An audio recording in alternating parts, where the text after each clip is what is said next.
Hello, you wondering why I'm carrying the National Open University of Nigeria bag? This is the best university, open university in the whole of Africa. And you also wonder why I'm carrying my passport. My official passport, that's the bluish one, and the regular passport, that is the green one. This is because I'm on a trip across the world.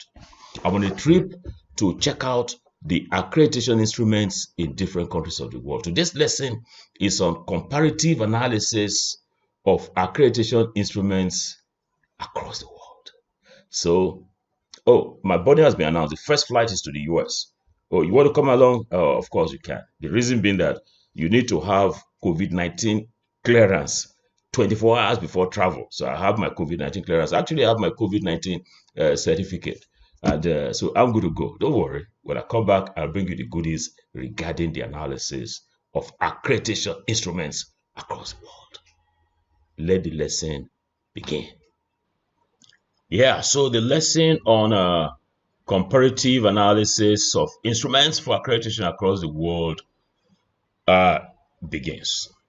Today is September 1, 2021, and I, Peter Okebukola, am thankful to God for letting me and you see September 1, and we pray that we have a very good month.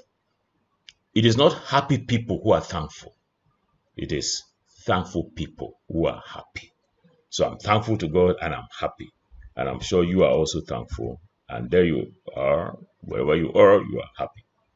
Last lesson, we looked at the fundamentals of accreditation and we consider the following 10 fundamentals. Today, it's going to be a wonderful day because we will scan the instruments that are used for accreditation in at least 10 countries. The program level and at the institutional level. And what next? What next is that we'll identify the commonalities in the instruments. Then after that now we'll relax now. So the father said to his son, he saw the son relaxing, not reading. Hey, why don't you go and study? Son said, what for? Father, very rude boy. Father said, you'll get good marks. Son said, then? Father said, oh, you'll get good salary. Son said, okay, then? Father, you will get new car, big house. Then, Father, you will relax. The son said, what do you think I'm doing right now? I'm relaxing. Like I'm sure you are all relaxing. Most of you, since you have finished contributing to the discussion forum. I had to wait till this time to enable me see how you're faring so that I'll be able to give some very quick casual feedback. So let us see how you're faring. So as you can see my time, 11:35 a.m. That's almost 25 minutes. That's 25 minutes to 12 noon on the 1st of September. I have 187 of you already contributed. This is very impressive. Awesome. So you can see all of this, very good contributions. And what we'll try to do again is to see, just a minute now. The first person to contribute is Suleiman Zachary, Professor Zachary Suleiman. Now, at just a few minutes after 7, when the forum opened, and this is what he had. The process of accreditation has fostered public trust and all of that. I don't need to read it so that you are not, okay, not to worry. So, as part of accreditation or quality assurance, if you like, we'll get this. We check for plagiarism. Let's check this first one. So that's it. I'm copying it to a plagiarism checker. I'm pasting the text in the plagiarism checker. So that's it. Check plagiarism. Let's see what happens here. So it's checking. Okay, wonderful.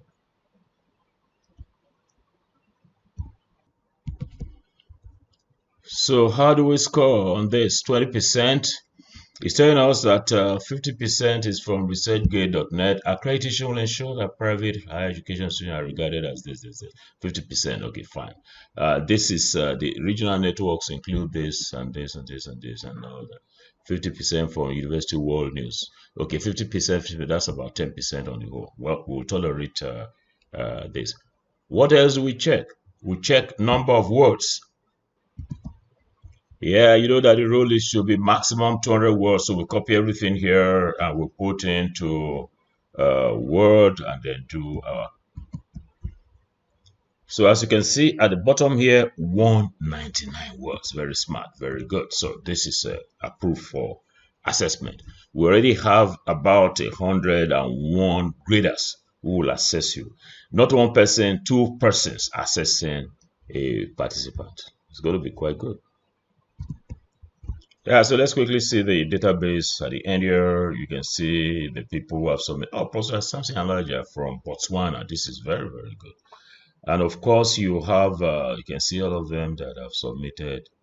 I saw Professor Salu just now. Oh, yeah, you can see Noah Biodun Salu. This is wonderful. You see, that's leadership by example. And the others who are there. So let us see how many we have just before I exit here. You know, we started with 180 something, now it's 197.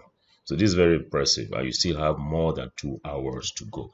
So congratulations, you can now relax like that boy that the father was having some conversation with. Yeah, so let's go on to remind ourselves of this very important scheme, framework that I developed with Shabani in 2009. And that is the input, process, output / outcome configuration for quality assurance. There is no instrument that we look at across the world that will not have elements of measuring students' input, teachers, non-teaching staff, managers, curriculum, facilities, finance. You will see in a minute that this model is evergreen. The process, teaching and learning, research, output, and all that. So don't let us forget. Those who didn't participate in Module 1, this scheme is what we'll ask that you put in your left hand. So I don't use it to chop akpu. And in all, did I say akpu? Yes, I said akpu. Or bar or panelia. Now, for all of them, for every instrument, this is a typical format. You put the element, the standard they want to measure, and they put the scale of compliance, either 1, 2, 3, 4, 5, depending on the accreditation, organization, and remarks, and of course, depending on the measure. It can be 1, 2, 3, it can be whatever is convenient for the accreditation agency. So let's go. Round the world in 20 minutes. The journey begins. Now, how many countries do we have in the world today? Of course, we have 197 by UN measure. About almost all of them have national quality assurance agencies or a recognized agency like the Ministry of Education for implementing accreditation. I said my boarding was announced, so off to the US we go. In the US, we have groups of accreditors that are recognized by the US Department of Education. Now, for the institutional accreditors, these are accreditors who come and accredit the entire institution, from the VC's office to the bursary, to the registry, to the student hostels, to everything. So these are the accreditors. You can see the list here, quite a long list. Now, for program level accreditation, as I mentioned in lesson number 1, the Americans call it programmatic accreditation. So you can see this long list.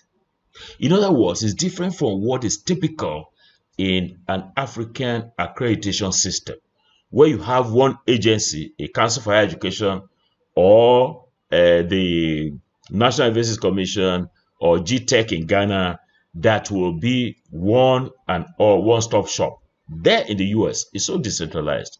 You have different agencies that accredit different programs. You can see it's still going on. These are different councils.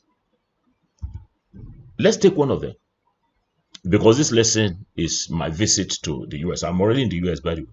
And no, I didn't take the flight from Kabul to Doha and then to Washington, D.C.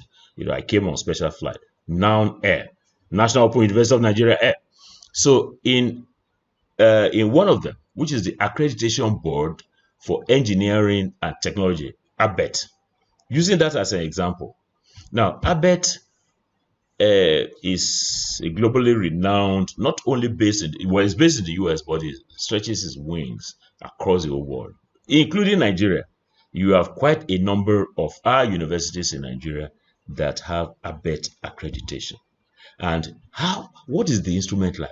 The instrument for all of those accreditors that are listed in the US is based on criteria. You have criterion for students, criterion for program educational objectives, criterion for student outcomes, criterion for continuous improvement, for curriculum, for faculty. Faculty in the American sense, now academic staff or teaching staff. They call the other staff. So faculty, facilities, institutional support, and this. So for each of this, you have the thing broken down, and then you have scales for measuring. That's the instrument, as simple as that. Now let's take on a professional body in the US.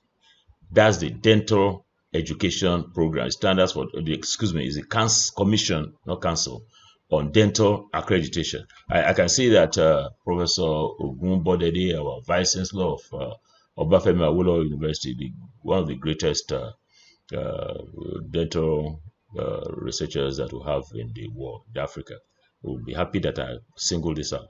You see, what the professional bodies do is to have their own standards relating to the specificity of the profession.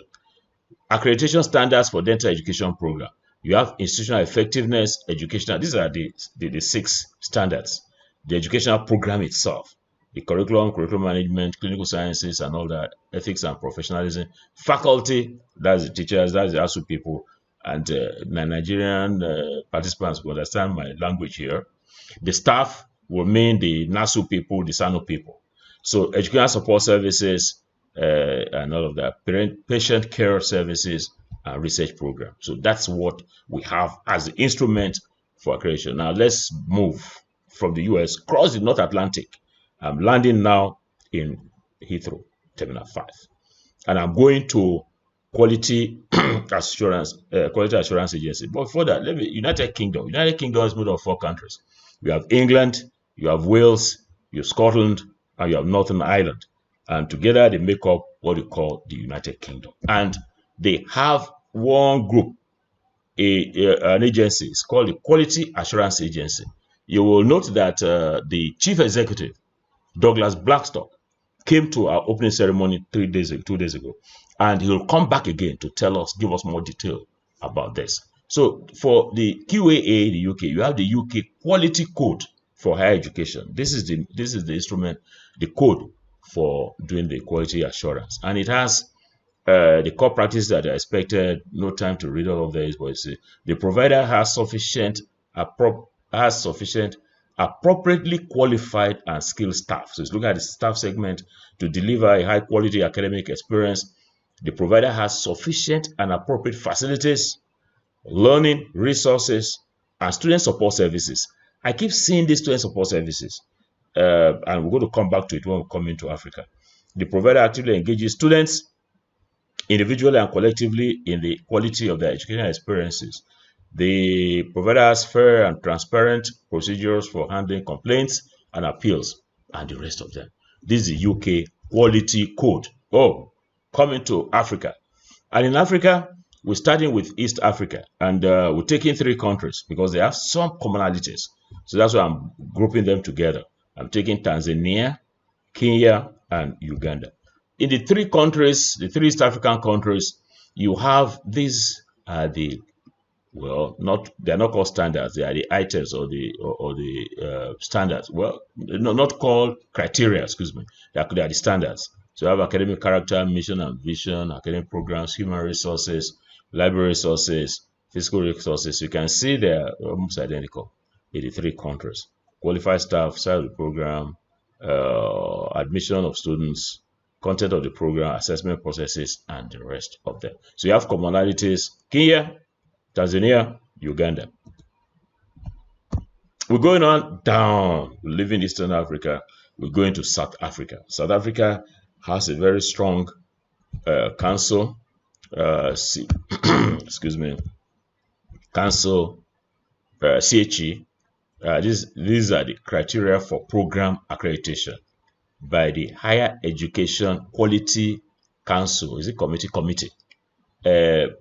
Dr. Bella Sata will be addressing us next week, Monday, on giving us details of this. She's one of the pillars of quality assurance in South Africa, and she's one of our speakers in one of the Monday sessions, actually next week Monday. So you have the program design, that's criterion 1. They have listed theirs as criteria.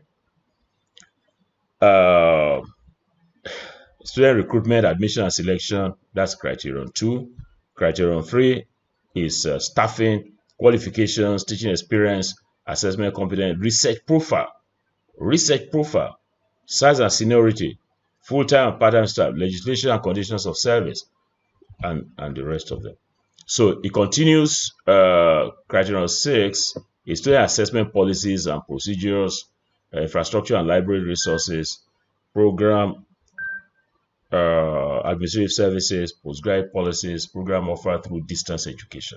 So these are the criteria, and these are the elements that will be measured. And then, of course, one will expect that you have the scale. It's called 1 or 2 or 3 or 4 or 5. Well, it depends on how the organization wants to do the measure. These are the documents that CHE of South Africa will expect that you have, policies and procedures and other documents. So I want to focus now on a country in Southern Africa. That's Lesotho. Lesotho has Council on Higher Education, and it's a great council, which I had the opportunity of training some of the staff and helping to fine-tune the instruments. So for Lesotho, CHE in Lesotho, Program Accreditation Standards. These are the standards, goals and objectives of the program. Financing of program design and development, teaching and learning strategy, internal quality assurance mechanisms, physical resources and infrastructure, staffing, admissions, assessment of learner attainment, student support services, research and innovation. So these are very helpful, very detailed standards. Yeah, by the way, there are 2 more. Research and innovation. We have community / industry engagement. And last, not the least, internationalization. Well, I think we can go on a short break. And when we come back, we'll be looking at institutional accreditation. Recall that all over the time we've been having the lesson, we have been on program accreditation. So see you after the break.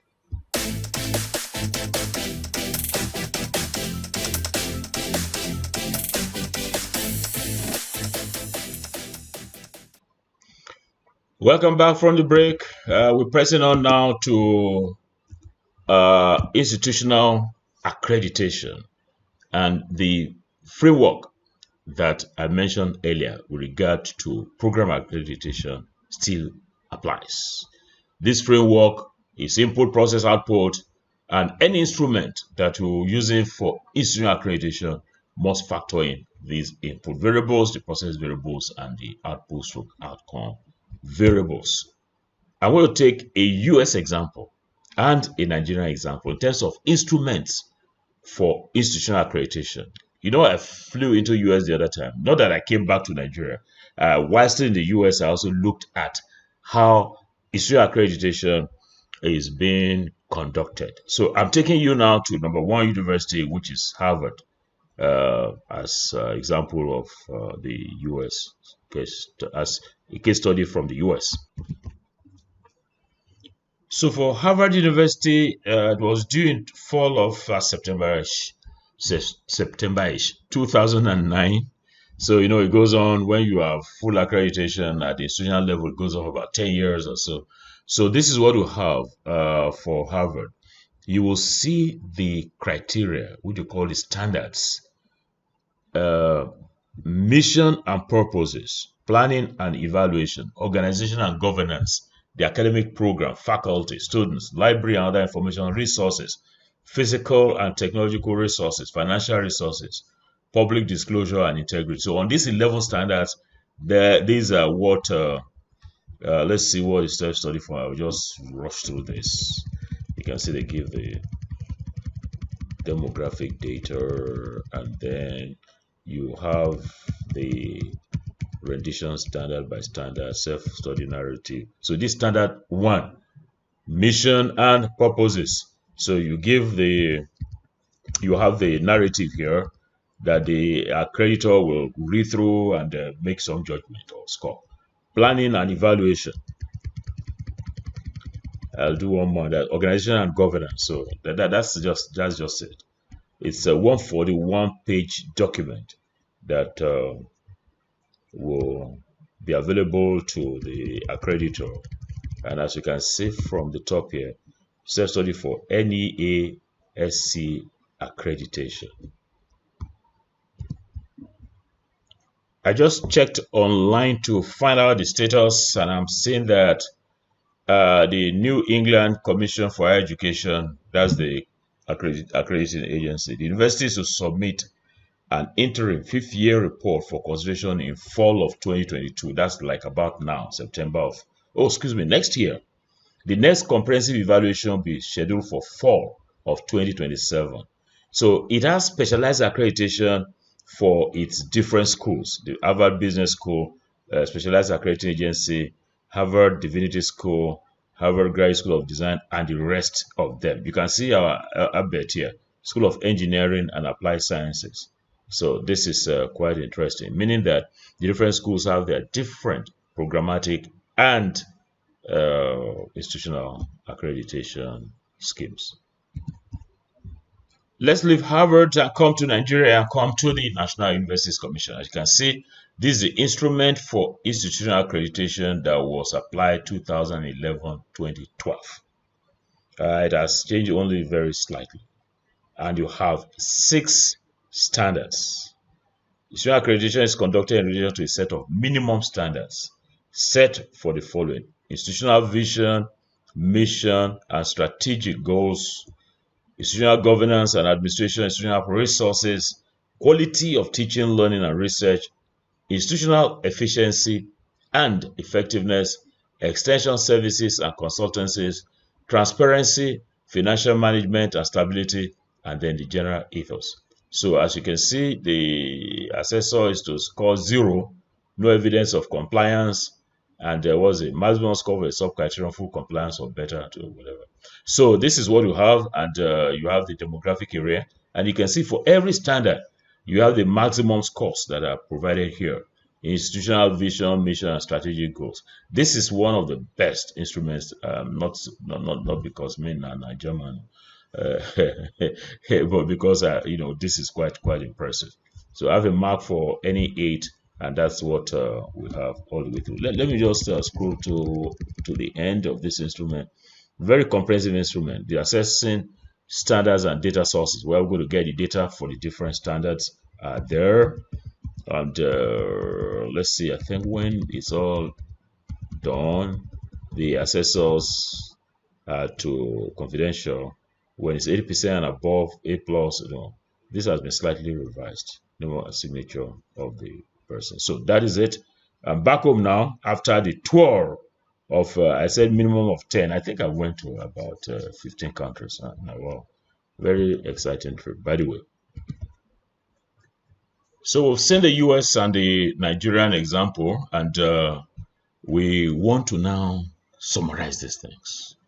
So for the program accreditation, what did we find from the global tour of the instruments? Now I'm going to ask some of you, I'm going to pick 5 of you, just unmute yourselves, unmute, okay. Dr. Miriam Sally, our Director of Accreditation, who welcomed us. You are the owner of this program, by the way, this module 2. So what are the common items that we found in all the accreditation instruments? So Dr. Miriam Sally or Professor Isaac Boothwart, who is the Deputy Vice Chancellor Administration of the National Open University of Nigeria. Well, I carry your bag, I carry this on our bag, go for our bag, go for this tour. Or Dr. Richard Ndayishimiye of Burundi, or Professor Joy Yisi, who great ambassador, the former Deputy Vice Chancellor Academic, or Professor Rotimi Ajayi. I saw him in the I saw his contribution to the discussion forum. I also saw him in the room during the opening ceremony. So I want any of you, by the way, Professor Rotimi Ajayi, a great vice chancellor indeed. He was vice chancellor of Crawford University and now vice chancellor of Wellspring University. That Wellspring University is very lucky. So any of you, what are the common items that we found in the program accreditation instruments? Oh yes, I'm clapping for you because you are correct. So what I heard them say is that the common items include the curriculum. Maybe I say not include the curriculum. Common. All the instruments measured curriculum. Students matters, staffing, facilities, and funding. What about the items that we didn't find so common in the standards, in the instruments for program accreditation? I'm going to ask 5 others. Dr. Piri, who is the executive head of the National Commission in Malawi. That's the equivalent of NUC in Malawi. And let's also take somebody from Ghana Tertiary Education Commission, Madam Colette Ama Hupati, Professor Samuel Oyebandele, 3-time Vice Chancellor. Last port of call was Vice Chancellor Ekiti State University. Professor Sunday Ataori from Federal University Lokoja, Professor Ladokun of Lee City University, and who else? I think, yeah, let's have these people tell us what are the not so common items. If you are listening, you better talk now or forever hold your peace. Yes, you are correct. Yes. They are all very right. Let me tell you what he said. He said we don't have this as common to many of them. Teaching and learning strategy. That is, you have an AUC person going for accreditation and then sitting in a class to see how teaching is conducted, to see the teaching and learning strategy. It may be there, but it's not giving visibility. The thing is that the accreditation period, we have 1.5 days, they are busy studying the documents, the universities on strike, we don't have opportunity to meet with the students, sit in the class. So that's not so common, and it's important if we are to have a comprehensive program accreditation. The internal quality assurance mechanisms will be for the program, not necessarily for the university. That means in the department, do you have a quality assurance mechanism? You, of course, have the director of quality assurance in the university, the DQA. You people are attending the meeting now. So it should be decentralized. You should have presence, footprint in each department. There should be a quality assurance unit in the department. That's what is being said here. And that's a measure of accreditation, program accreditation. Student support services. What student support services are being given? That's hardly there. We hardly assess this. We just look at it in paper, whatever the university says, that's what. We must come on site and check this out physically. Research and innovation. I'm not sure we give visibility to this, because when I say, I'm not talking strictly now about the National Universities Commission. I'm talking after looking at the instruments Africa-wide. I'm saying that there are some gaps that we are seeing there. Research and innovation. You see, the department, the program, BSc Biochemistry, BA Yoruba, BSc Microbiology, or BSc Geography, they are all to be accredited. And so the role of everybody there is to teach, to do research, and to offer community service. So these must play important roles in the instrumentation. Yeah, I just said it, community engagement, industry engagement, not necessarily sending your students on seawares and all that, but community. How is the community in Ibadan relating with the guidance and counseling program in the University of Ibadan or in the University of Malawi? So that is what is being emphasized here, and that's not so common. Then internationalization. What is international status of the program?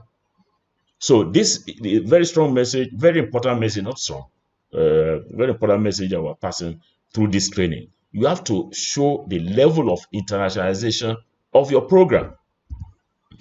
So a good program accreditation instruments should include a measure. Should measure the following standards. Should include measures of the following standards. Sorry about that slip. Should you have curriculum, students, staffing, facilities, funding? I've just put everything in that slide.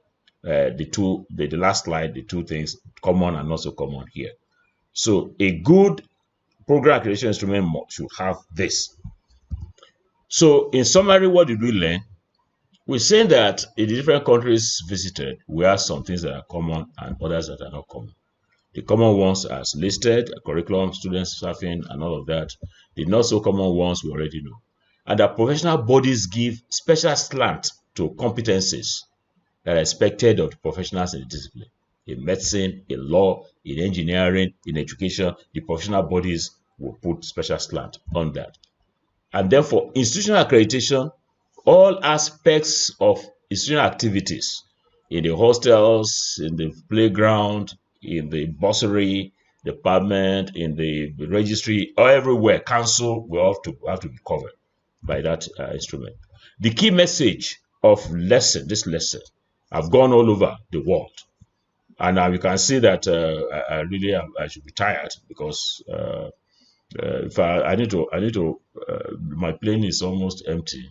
My plane be now empty of fuel. Jet A1 fuel. The key message here is accreditation instruments should be as comprehensive as possible to include teaching, learning, research, and community service / engagement. That was very important key message. Oh, did I hear some of you say, now key message you go job when I don't come back from all these travels? Oh yes, I brought goodies for you. See, this Ghana must go, full of goodies. So Ghana must go get a lot of. I'm going to hand out. No, not instruments. They said here now good gifts for each and every one of you. See, plenty. See, the Ghana must go, plenty. Talking about Ghana must go. This is a democracy class, and the teacher said, I'm Mr. W.A. Ghana, your new teacher. Our first topic is the place of Ghana must go in a democracy. I am Peter Okebukola, one of your facilitators, the Virtual Institute for Capacity Building in Higher Education.